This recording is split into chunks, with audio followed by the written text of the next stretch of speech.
Good evening, everybody. It's Steve with Real Progressives. It's been a few weeks since we've been able to do a Sunday night broadcast.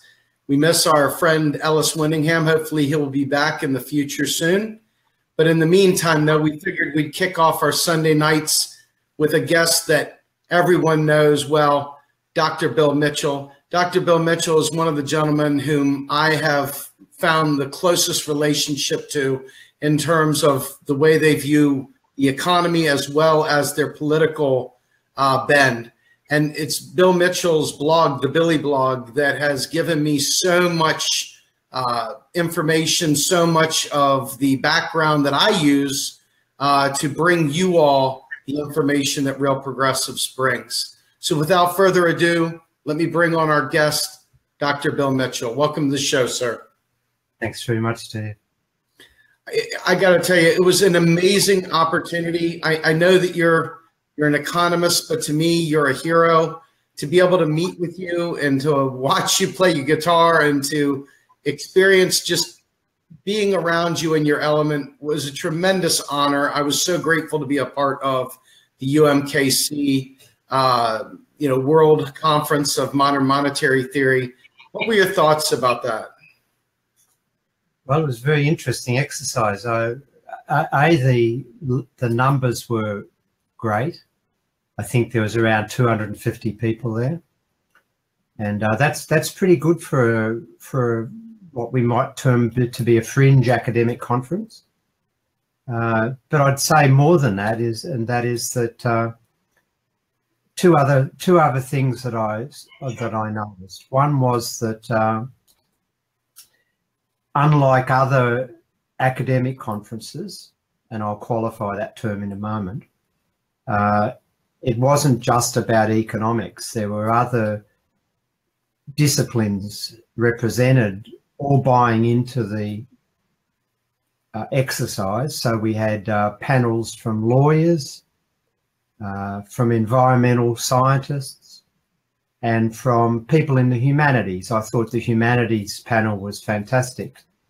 And so that's quite a difference, because economists are well known for having the lowest cross-social science citation rate among social scientists. We have a very insular approach to our academic endeavours, and that closes our minds. And so I thought that opening up was a real plus. And the other thing I noted was that it wasn't strictly an academic conference. There were people like yourself who are active in the field of policy advancement, advocacy, and for a more progressive world. And there was a sizable proportion of people of that ilk. That meant that we had a very nice conversation between academic types across all the social sciences, plus non-academic types who we rely, as academics, I rely on people like yourself to advocate the ideas that the academics develop. And I thought that was fantastic, and it's got great potential. So without going too far into this, I wanted to make the point that you wrote a phenomenal book. I had the pleasure of reading it before it came out, and Reclaiming the State. This, for me, as exactly Reclaiming the State.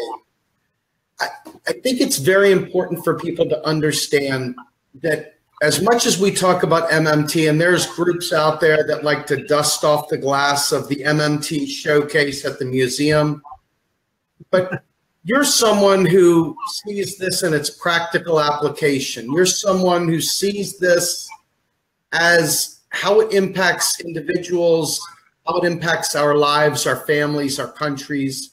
And you've taken a very, very pointed political stand here, which I respect to the utmost. Can you talk a little bit about your perspective here, sir? Well, quite often, I'm sorry for my coughing, I've had a flu since America, but quite often I will say to people give the impression when we're talking about MMT that it's if only we have MMT, if only we move to MMT, as if it's some sort of regime that we're going to transit to from this neoliberal era. And the point I often make is that we've already got MMT. MMT is a lens in which we view the monetary system and understand it and appreciate the capacities that the currency issuing government has, or what will happen if a government restricts its currency issuing capacities, such as in the Eurozone. And so MMT is just this, what I would think to be a superior lens to understanding the way the system actually operates and the opportunities that the system presents a government. But that only takes you so far, and to give that traction or to make that useful, you then have to impose a value system on top of that understanding. What are your values? What's your worldview? And depending upon, and another way of saying that is that a right winger, a so-called neoliberal could ascribe to, have the same lens as I have with respect to MMT, but come up with quite different policy designs. And the beauty of, I think, having a broader understanding of modern monetary theory is that it really lifts what I call the veil of ideology.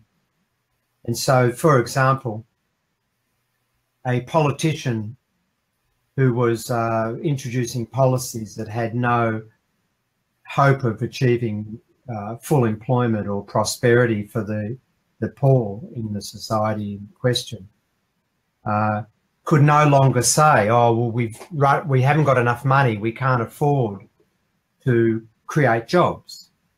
Because if everyone in the society understood modern monetary theory, they'd know that was a straightforward lie. And so in my view, broadening the educational remit of MMT, helping more people embrace the understanding and adopt the lens is a source of improving our democracies. That people will have a much better chance of arguing against politicians and their lobby groups who want to tell us lies about the policy options. So what you have to do is impose that value system. And what Reclaiming the State is about is my value system, and Thomas Farzi, who's my co-author in that exercise, it's an imposition of our value system on what we think should be done, given that we understand what the state can do, given that we understand modern monetary theory.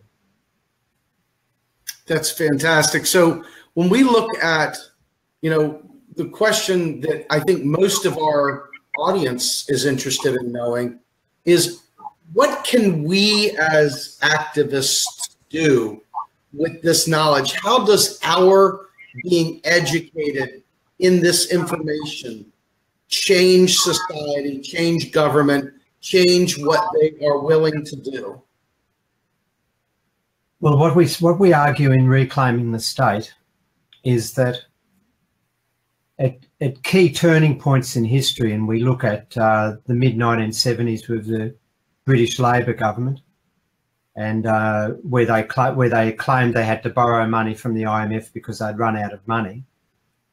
And then the so-called austerity turn of Francois Mitterrand in 1983, which was, Mitterrand was elected in 1983 on a very ambitious socialist agenda as a response to almost a decade of hardship imposed upon the French people by Raymond Barre, who was the finance minister in the conservative regime that preceded Mitterrand.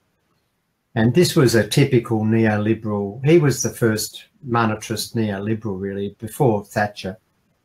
And you know, Mitterrand was elected by a electorate that was extremely disenchanted with the high unemployment.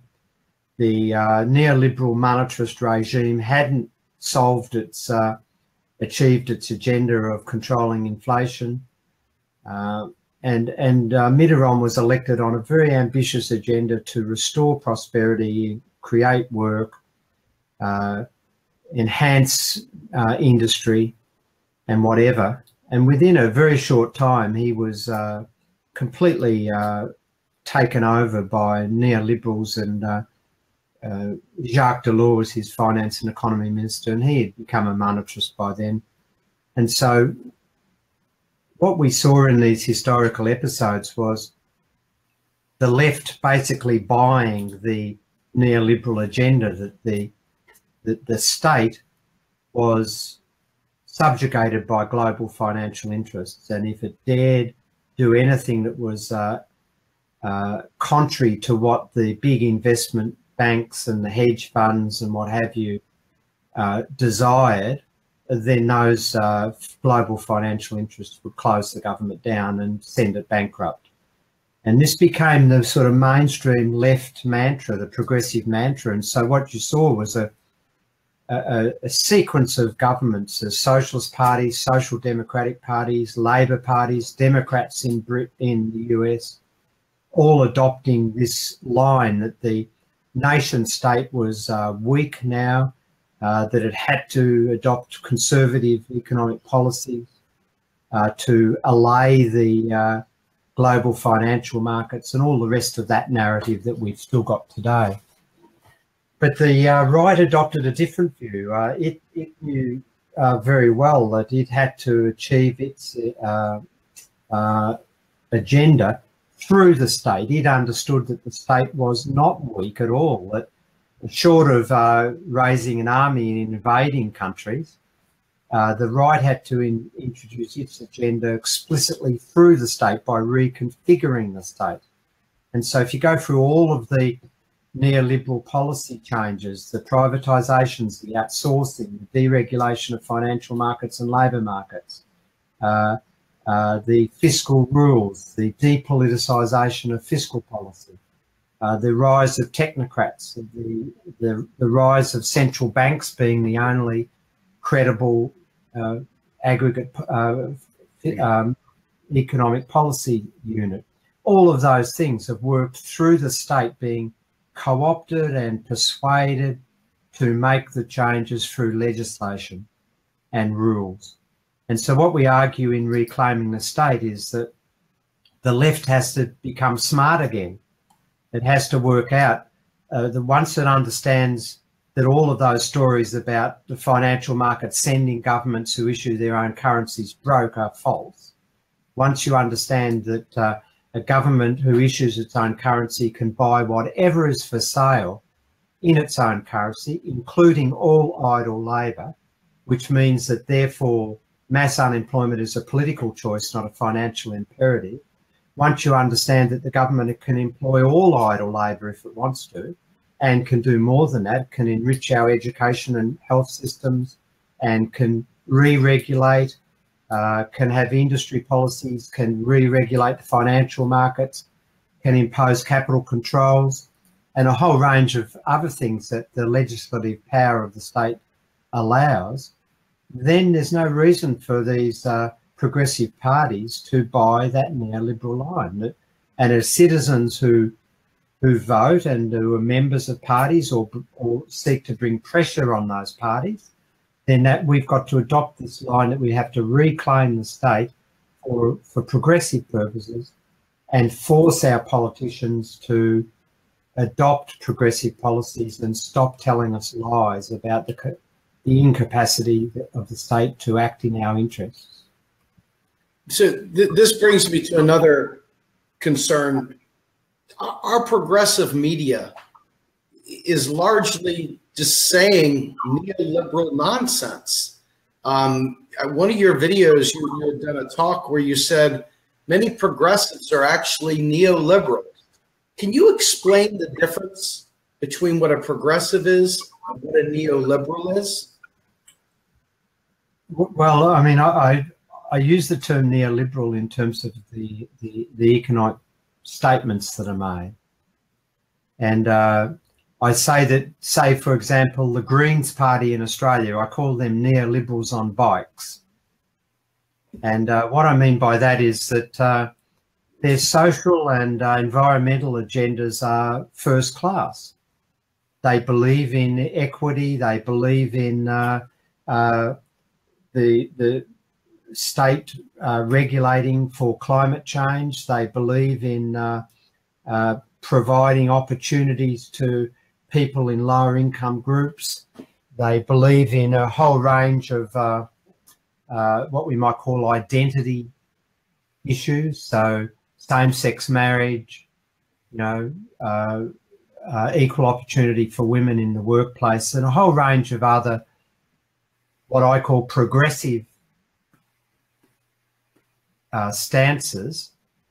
But then they, in the same breath, they reiterate the stories that, oh, the government's got to run fiscal surpluses, or it'll run out of money. The government's got to have lower debt, or else it might endanger the future generations, their prosperity, and all of this other stuff that is straightforward mainstream economics nonsense. It's fake knowledge, but they reiterate it in their public statements. And so I call them neoliberals on bikes.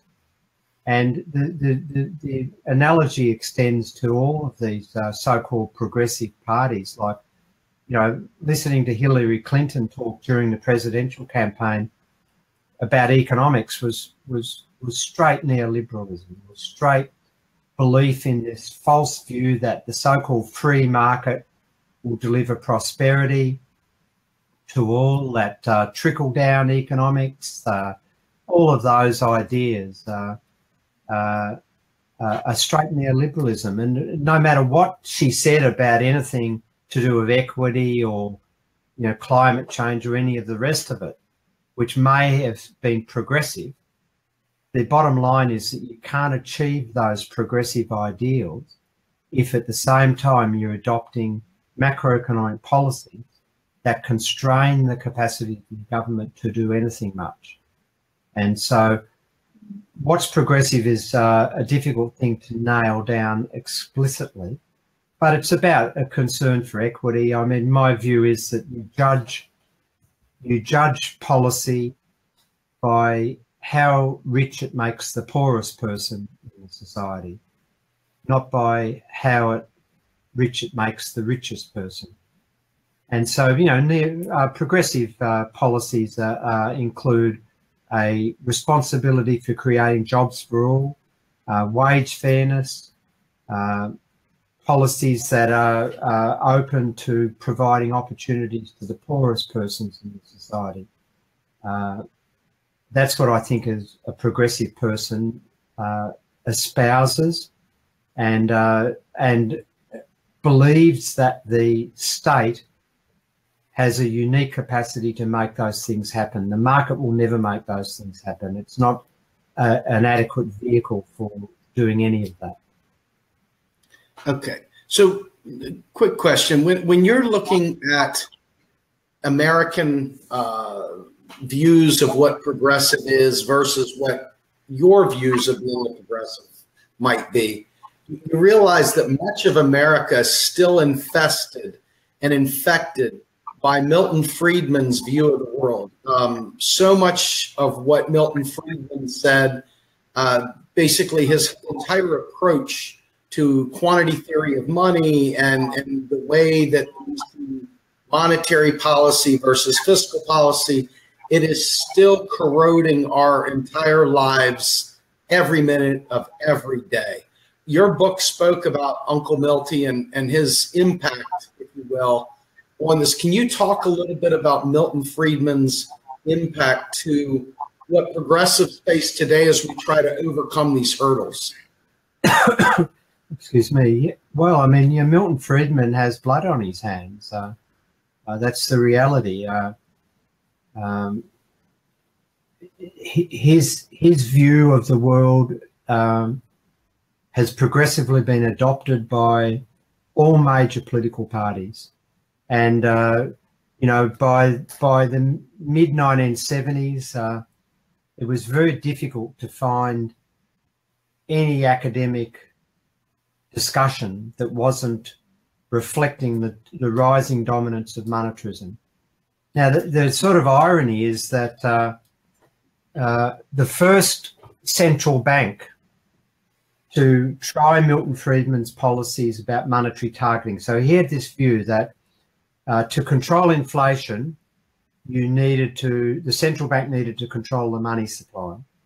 And as it relates to, as you said, the quantity theory of money, which assumed that the growth of the money supply would be directly translated into growth in prices. And that's because they adopted the ridiculous assumption that the economies were always at full capacity, full employment. And the first government to try that, first central bank, was the Bank of England in 1971 under its credit and competition policy. And they quickly found out within about a year that couldn't be done, that central banks do not control the money supply. The money supply is endogenously created by demand for credit, and that they failed and abandoned that. Now, you might then say, well, how is it that that his ideas continue to spread and eventually soon became the dominant narrative in macroeconomics? And what you learn is that evidence isn't the basis on which mainstream economics decides what they think is knowledge or not. And that's why I say it's fake knowledge, because its evidence base is very weak. Mainstream economics has become a servant of capital, and it's devised a theoretical and policy narrative that supports the shift away from sharing national income towards biasing it towards capital. And monetarism was a vehicle which gave that ambition credibility and substance. And the myth that if we followed monetarist views and allowed, and then its microeconomic companion, the deregulation and privatisation, that would somehow trickle down to the rest of us, is evidentially false. But it continues because the vested interests that fund research and publish it and articulated it back into the mainstream media are all on side because it's serving the interests of capital, and it needs a citizens' revolt to change that. I love that. Let me ask you another question. I just recently saw Richard Wolff come out, and I don't know if I would call it an endorsement of MMT, but he certainly wasn't discouraging it. Richard Wolff, the Marxist variety. MMT and Marxism don't have conflict necessarily. I mean, it seems like a lot of MMTers come from a Marx background to some extent. Can you talk a little bit about where MMT lies and how it complements or where it goes against Marx? Well, that's a long answer coming up, but yes, it is. Look, it depends what you mean by Marxism. What I take from Marx, and I studied Marx and as a young student and then an academic. What I take from Marx is that the capitalist epoch is built on a inherent conflict between labour and capital, and that with capital being defined as those who own the means of production, that is, having the capacity to create jobs, and labour being defined by the absence of that ownership, that is, then facing an imperative that they have to go and work for a capitalist in order to survive, which is, say, a different arrangement to the previous historical epoch of feudalism, where the worker produced their subsistence outside of the exploitive relationships with the feudal lord on their own little block of land. So capitalism I take to be meaning that, and Marx's insights allowed us to see the implications of that, that inherent conflict between capital and labour would then yield a power relations and a power struggle, not only within the economic sphere, not only within the workplace, which we might summarise as the worker wants to do as little as possible and get as much back for that, and the boss wants the worker to do as much as possible and pay as little to get as much, and that creates a control function, a necessity to control the workplace. So there's all of that industrial control literature. I think that's very illuminating. It is also a struggle outside the workplace at the political level to, excuse me, to co-opt any governments to serve one or more interests. And the way I see the post-Second World War period up until the monetarist era in the 1970s was that the state was a mediator within that conflict. The power of the citizens through the ballot boxes, and also the historical experience of raw capitalism. I mean, there was a reason why welfare states and trade unions formed in the sort of late 19th century, and that's because the capitalist system was delivering such awful outcomes to the majority of us. It was working for the few, not the many, to paraphrase and reverse Jeremy Corbyn's mantra. But you know, there's a reason why we sought to create political parties that reflected the trade union interests, the so-called social democratic parties. That was because capitalism was so awful for the majority of us. It was delivering such awful workplaces and poor earnings outcomes and all of the rest of that. And so we formed social democratic parties. We formed labour parties as voices for workers. And for a while, those parties mediated the struggle between capital and labour. And this was what I call the full employment era, that you know, real wages grew in line with productivity and allowed workers to share in the growth of real income. And there was legislation to protect workers from capricious employers sacking them, and workplace safety, and income support schemes for those who weren't able to work. And that was a very progressive era. It wasn't utopia, but it was progressive. And now what we've seen in the neoliberal era, that political struggle from capital has triumphed, with states now, in my view, becoming an agent of capital rather than a mediator between capital and labour. So for MMT, MMT, remember, is just a lens of viewing how the system operates and what the capacity of the government is. And in my view, it's not incompatible with, you know, with a Marxist leaning on what needs to be done. The state, in my view, needs to be a mediator between capital and labour, not an agent of capital. Great. So, Dr. Mitchell, another question, and this is kind of a difficult one, because, you know, I'm oftentimes stuck in this position where I'm trying to tell Marxists, hey, come on board here, help us win this war by uniting in macroeconomic truth. On the other side, I'm going to centrist Democrats and saying, hey guys, much of what you've known and learned to love is completely FUBAR. Come on over here and help us unite to bring about this progressive agenda.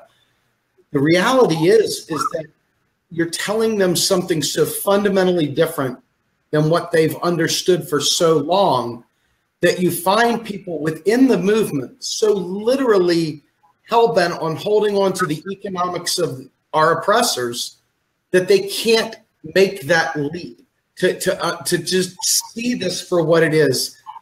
How do you, because you've spoken an awful lot about reframing modern monetary theory, being able to package it and say it differently, what are some of the ways that you would help someone striving for this knowledge that desperately wants a progressive revolution, so to speak?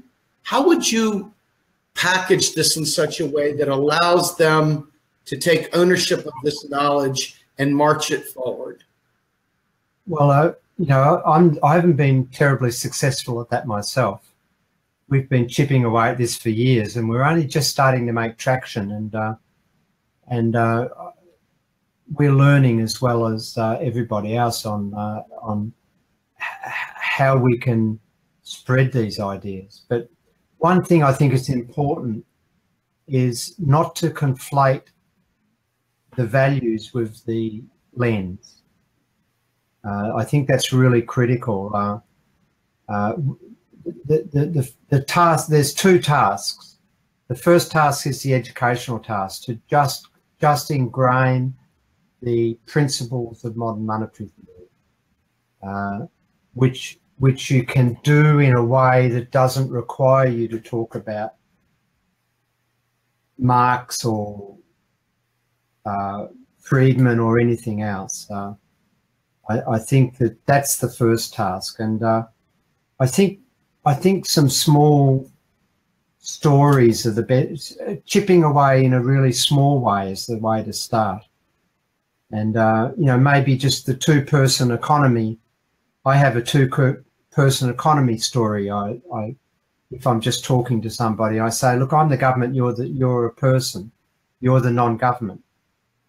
And I say to them, let's play this game. And they look at me and I say, okay, now you owe me $10 tax. And they look at me and I say, okay, where is it? And they say, well, how do I pay it? And I said, well, I've got the currency, I'm the government, you've got to pay me $10. And they look at me and they say, well, where am I going to get it from? And that's the first learning experience. You say, okay, well, I'll hire you for $20 an hour or $10, and let's do an hour's work on something. They say, okay, we're playing a mind game.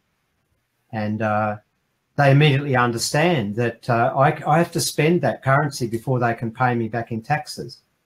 So Logic 101 then principle is that something that causes something can't come after it. It's got to come before it. And so therefore the taxes can't cause the spending. The spending causes the taxation capacity. And so you can take that example further, and then I ask them, well, have you been able to save any of my currency this first period? If I've only hired you for 10 and you've paid me 10, they immediately understand they haven't been able to save anything. So we've got the next principle, and I say to them, well, I've spent 10 and got back 10. If I run a deficit or a surplus, they immediately understand that I've run a balance. And so there's principle number 2. Principle number 1 was that taxes can't cause spending. Principle number 2 is that the government balance is a dollar for dollar equal to the non-government balance. We've both run balances. And then the next part of the little game, I tell them, okay, I'll give you $20 this time, but I only tax you 10. So we get the second principle, that a deficit, and then they realise that they've got $10 spare in this little game that they didn't have to pay in taxes because I've given them 20 and done some work advancing well-being. And they immediately get the second principle, or reinforce that second principle, that my deficit is a source of their, and they understand this $10 is now wealth to them. It's a store of wealth. So you build up, that's a very simple way of talking. It's like talking to children, but it's relearning things. We have to start by relearning things that are so ingrained in us. I was at a function on Saturday evening, and these were all very educated, progressive people. And and the sort of things that some of them were saying about government spending being inflationary, governments running out of money, just mind-boggling. And so when you have that level of ingrained fake knowledge, you have to start simple by going back to primary school. And it's not an insult, it's just we learnt language in an elementary way. We learnt concepts in a very elementary way, and we have to go back to primary school. And that's the way I sort of approach it, in a respectful way, but that's the way I do it. And the language we use is very important, as you say. And I'm just learning this myself and trying to work through this myself. I now no longer use the word budget deficit to describe the fiscal balance of a currency issuing government, because that immediately invokes the frame that the government budget is somehow like a household budget, which is one of the primary organising tools of the mainstream to invoke those ideas that the government, our experience as households, is somehow meaningful in understanding the experience of government, which is clearly not. And so I avoid using that term budget. And there's a whole lot of other, I'm moving towards other things. I mean, maybe if we stop using government spending, because spent means exhaustion and nothing left.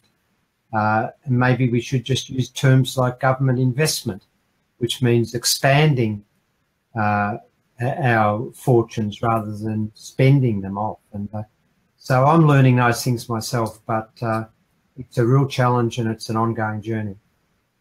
So it's interesting because, you know, whenever Dr. Kelton or yourself or Warren or, you know, any of the other headliners in this movement go out there and they do some form of a tweet, it's instantly memorialized into almost a meme, because these short, concise answers do more for us, even if it's just to open the conversation.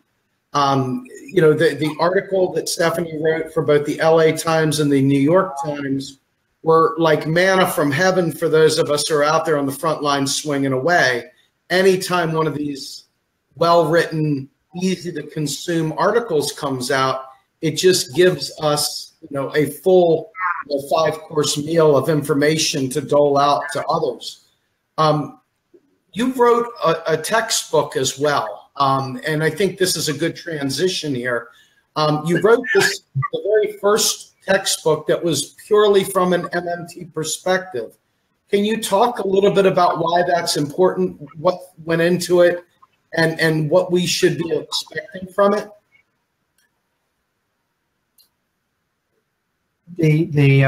Just a comment on your use of social media. I think social media has been the vehicle for us taking our academic ideas into the main public debate, and I've commented on that before, and I think that we're increasingly learning that. I mean, we're not experts in communication, of course. We're academics and researchers and teachers, and our communication skills were developed in a specific context rather than, you know, and so we have to learn all of these new ways of communicating and getting messages across. But I think when I started my blog, which was in 2004, it was an early adoption of the technique, pre-Twitter, pre all of those other things.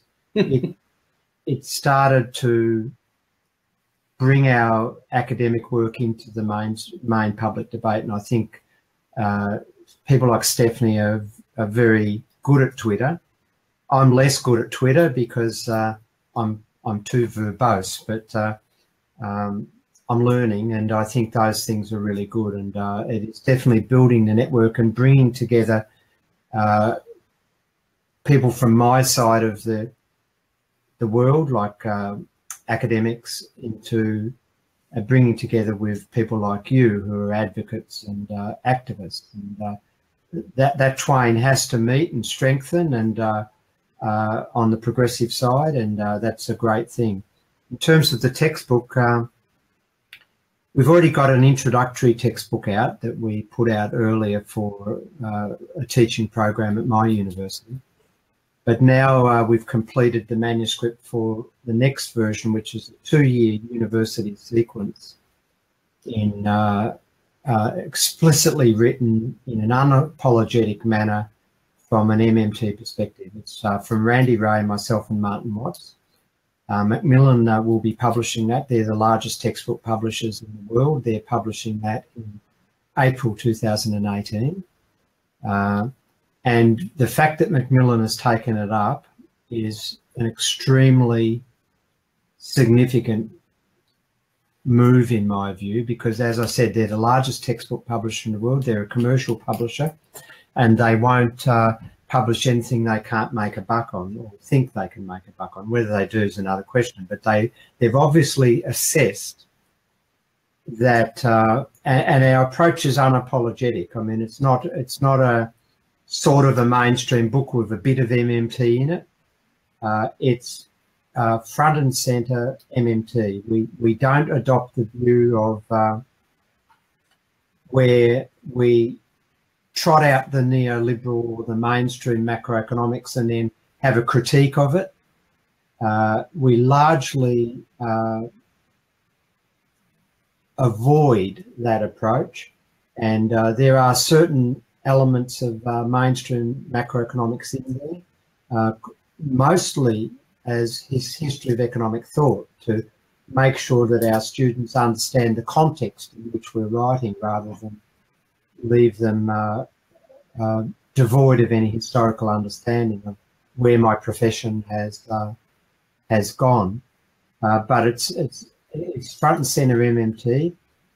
It's a university level text, but as I announced at the UMKC conference a few weeks ago, we're starting what we're calling an MMT university, and this will be an institution, an online institution that will provide educational courses in modern monetary theory.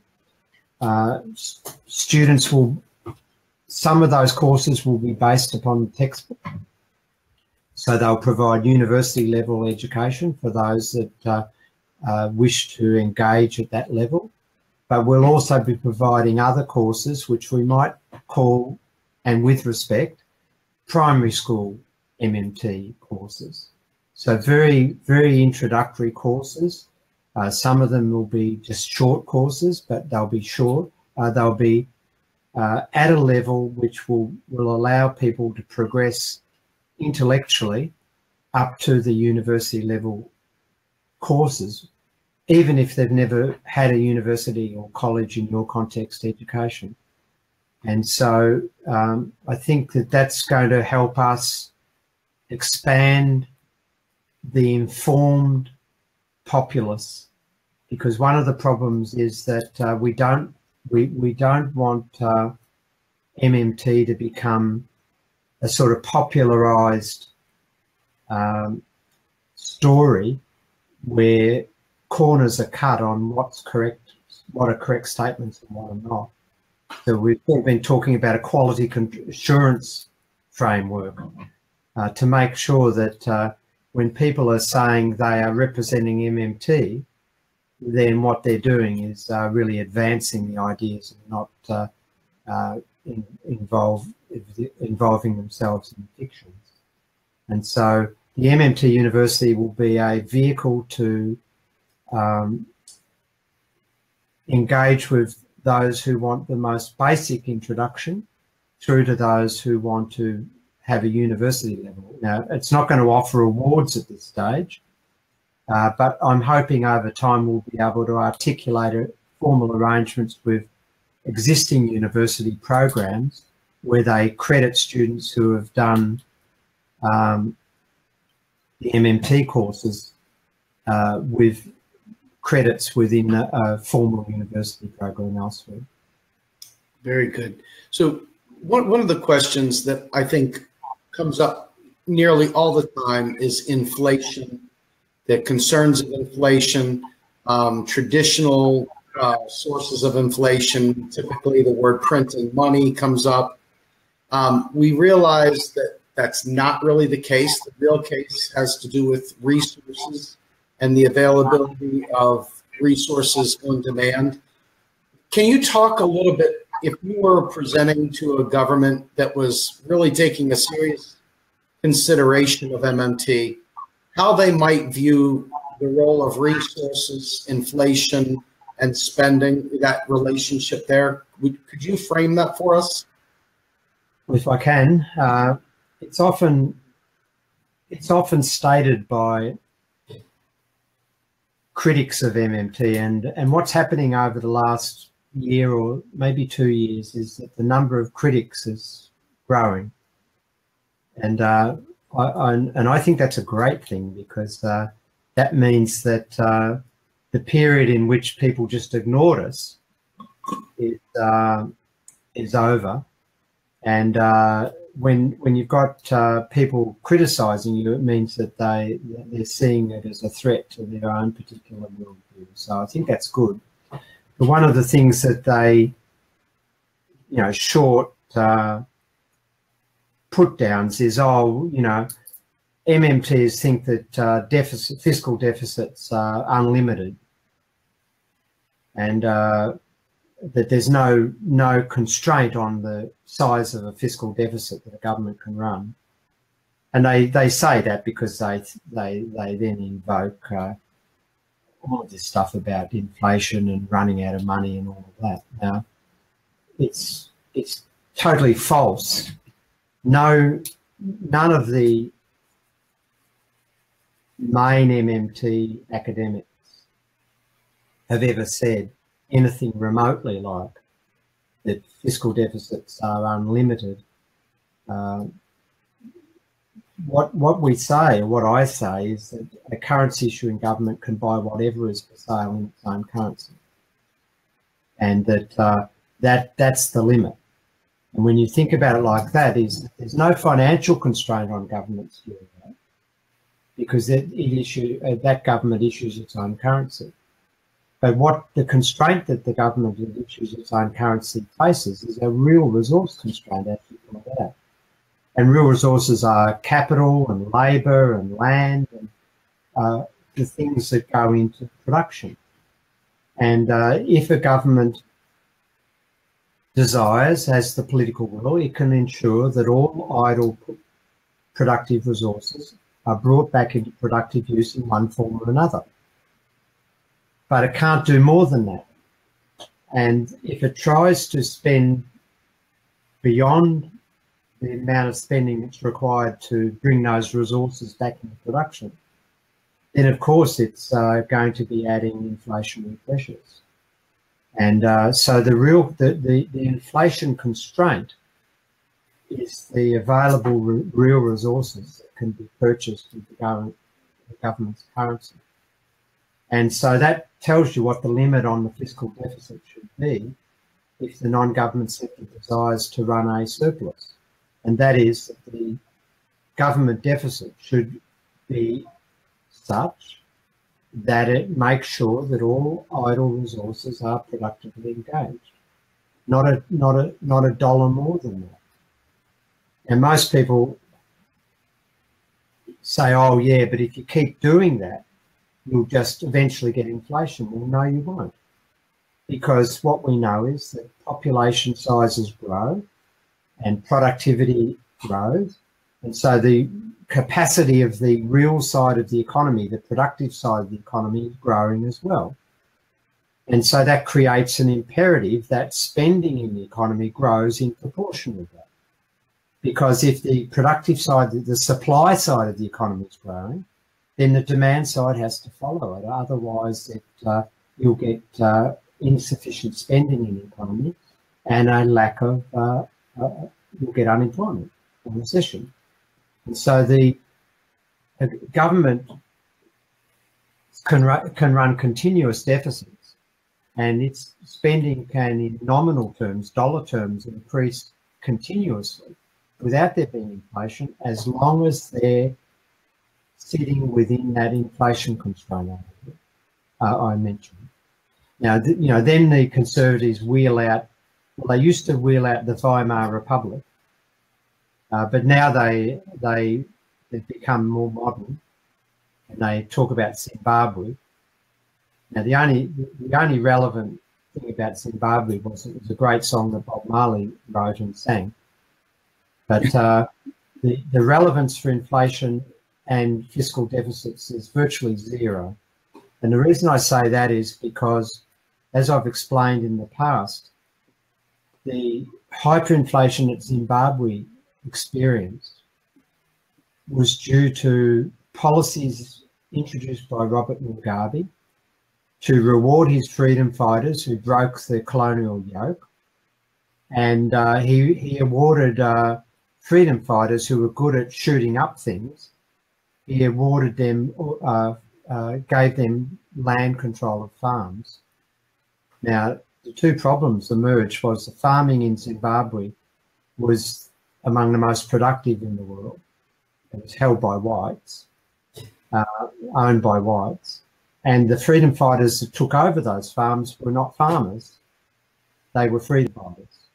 And so what happened was that productivity and output in Zimbabwe collapsed by up to 60% very quickly. And if you've got a supply contraction of that size, then you'll get hyperinflation almost immediately. And cutting the fiscal deficit wouldn't have helped at all, because just the non-government spending would have driven the hyperinflation. And so when you have a massive supply contraction, same story in Weimar Republic in the 1920s, by the way. When you have a massive supply side contraction, you're going to get hyperinflation. It tells you nothing about ongoing fiscal deficits in a normal economy that's mostly found. Very good. All right. So my final question, which is going to kind of build on that, goes to the fact that you were the, dare I say, the father of the job guarantee, in terms of you had talked about the buffer stock for agriculture in Australia. And this is from a conversation you and I had offline. So my question to you is, given that we talk about Weimar and hyperinflations and all these other silly things that are oftentimes brought up to us to kind of slow us down, so to speak. The job guarantee is something that I think is of incredible importance, especially to minorities in the United States who are trapped in areas that are not only not serving their needs, but are leaving them behind. And I'm going to use some terminologies from Ellis Winningham, who usually is on with me.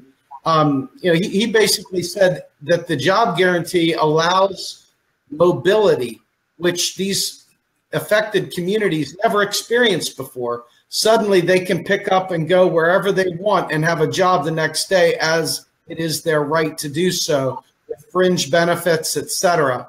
This is an incredibly empowering tool for the 99%, which in my opinion is the beginning of flipping neoliberalism on its head. Can you talk a little bit about the job guarantee, its impact on minority communities, and overall why it is so key to understanding MMT?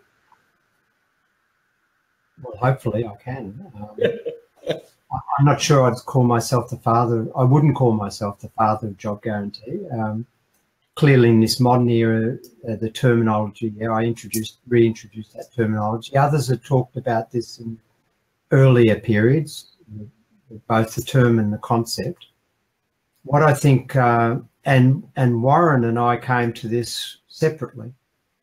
Warren Mosler had a concept called employer of last resort, and I had a concept called buffer stock employment, BSE. And the reason I changed from BSE to job guarantee was because Britain was enduring the mad cow disease, if you remember, which was called BSE, and I thought that we better not have the job guarantee policy being related to mad cows. But I came on, the idea that I had came about when I was a university student in late 1970s, 1978 to be explicit. And it was in relation to the wool price stabilisation scheme that the Australian government ran. And this was briefly a scheme where they agreed to stabilise prices for farmers so that farm incomes wouldn't have those ups and downs, seasonal ups and downs, and so farmers could plan their lives better. And so whenever the wool clip, the production of wool each year was above amount to stabilise that price, if there was too much wool, the government would agree to buy it all, the surplus. And if the wool clip was deficient, so prices would rise, the government sold the wool clip out of its buffer stocks that it held in big red brick buildings all around Australia. And so I wasn't so much interested in the wool industry at the time I was studying agricultural economics. I was more interested in employment of labour. And it was at a time when unemployment was starting to rise in the late 70s, as it did everywhere. And so I thought that this was a full employment of wool, of labour plan, that the government could buy all the surplus labour that the private sector didn't want, and then at a fixed price, and then stabilise the price, and then release it back into the private sector if and when the private sector was bidding it away and was strong enough to give it work and pay it above that fixed price, which would effectively become the minimum wage. And that's how I got the idea of job guarantee. Warren came through it in a different way, but it's become a centrepiece of what we now call modern monetary theory. And without being too geeky, there's been a major debate in macroeconomics over the years called the Phillips curve debate. And this is the so-called relationship between unemployment and inflation. So Keynesians believe, believed that there was a trade-off, that if you wanted to have less unemployment, you had to tolerate more inflation, and so governments had to make that choice. Monetarists came along and said there was no real trade-off, that there was only one unemployment rate that the market would fix at, which would be consistent with stable inflation, and you had to tolerate that no matter what level. And if it was too high, governments could do nothing about it other than structural change, which really meant deregulation and training and those type of things, the neoliberal era. And what the job guarantee idea does for the Phillips curve debate is it basically renders it irrelevant, because what it shows is that the government can have true full employment with stable inflation by paying a fixed price to any labour unconditionally, to any labour that is not working. And the reason that it basically voids the so-called trade-off between unemployment and inflation is that the government, when it's offering a fixed price, is offering it to anybody who's currently has no bid in the private market. What I mean by that is that the private market doesn't want this resource. They're not prepared to pay a cent for them. That's why they're unemployed.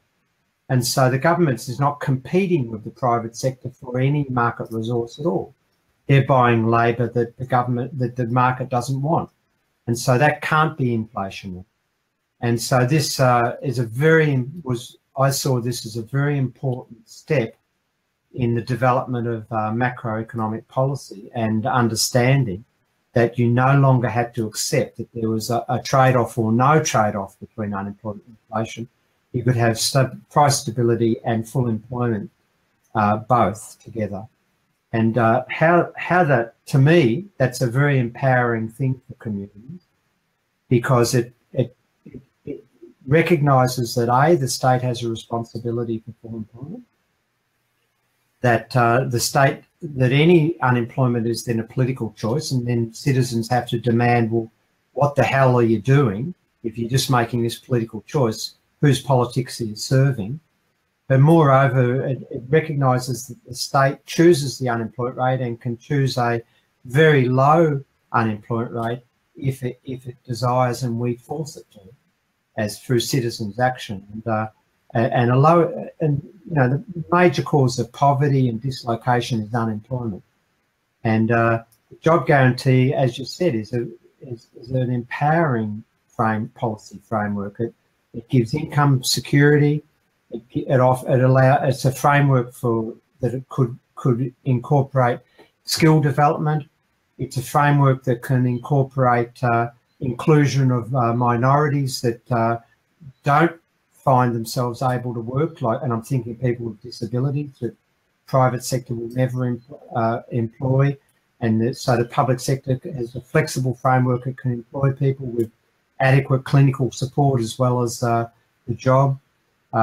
It's a regionally specific program, as you mentioned, that it's not a generalised expansion. It provides jobs wherever people are, so it reinforces what I call the economic, the social settlement where people live.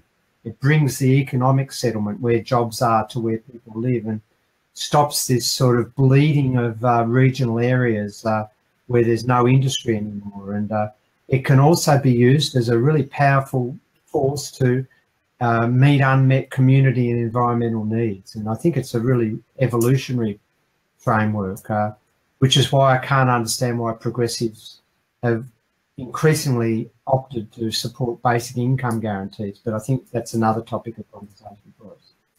Indeed it is. In fact, that really would be a long conversation right there. So, Dr. Mitchell, I want to thank you. We're at the hour right now. I would love to be able to have you come back on again. You're clearly one of my favorite people. So your time's been very, very much appreciated. Thank you. Do you have anything further that you'd like to bring up that's coming up here? I know that you've been traveling quite extensively in support of your book. Is there anything else coming up here that the audience might be of interest? Look, just follow my blog. You'll see where I am at. I'm sort of all over the place. So I think my next trip's back to Italy in December. We're talking to some major progressive politicians and helping them reframe their policy debates. So we'll see what happens. But just keep an eye on my blog, on my tweets, and I hope we can talk a bit more later. Absolutely. Wouldn't have it any other way. All right, folks. Everyone say thank you so much to Dr. Bill Mitchell. Dr. Bill Mitchell, thank you again from Real Progressives. You've been most gracious with your time. Tell your lovely wife we said thank you for letting us borrow you, and we'll talk to you soon. I'm borrowing her Facebook account. Yes, you are. All right, so we will talk to you soon. Thank you so much again. Have a great night. Take care. See you later. Yeah.